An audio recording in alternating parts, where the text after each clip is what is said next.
سنیا جی جڑے میں بک بک کر دیو وہ تیری فلان وہ تیری فلان یخزن لسانہ، میرے نانا جان اپنی زبان اقدس دی اتنی حفاظت فرماندے سن کہ حد مک جاندی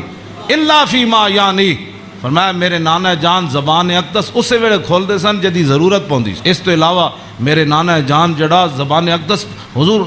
طویل سکت ہے، امام حسن کو بھی ہے نا، عن الحسن ابن علی قال سالت خالی ہند ابن ابی حالہ وکان وصافا قلت صف لی منطق رسول اللہ صلی اللہ تعالی علیہ وسلم قال کان رسول اللہ صلی اللہ تعالی علیہ وسلم متواصل الاحزان دائم الفکرۃ لیست لہ راحت طویل السکت لا یتکلم فی غیر حاجت۔ امام حسین تے فرمان دین آپ بہت ضرورت تو بغیر گل نہیں سن کر دے، تے امام حسن فرمان دین طویل السکت لا یتکلم فی غیر حاجت، میرے نانا جان اتنی لمبی خاموشی اختیار فرمان دے سن کہ صحابہ پریشان ہوندے جاندے سن حضور گفتگو کیوں نہیں فرمان۔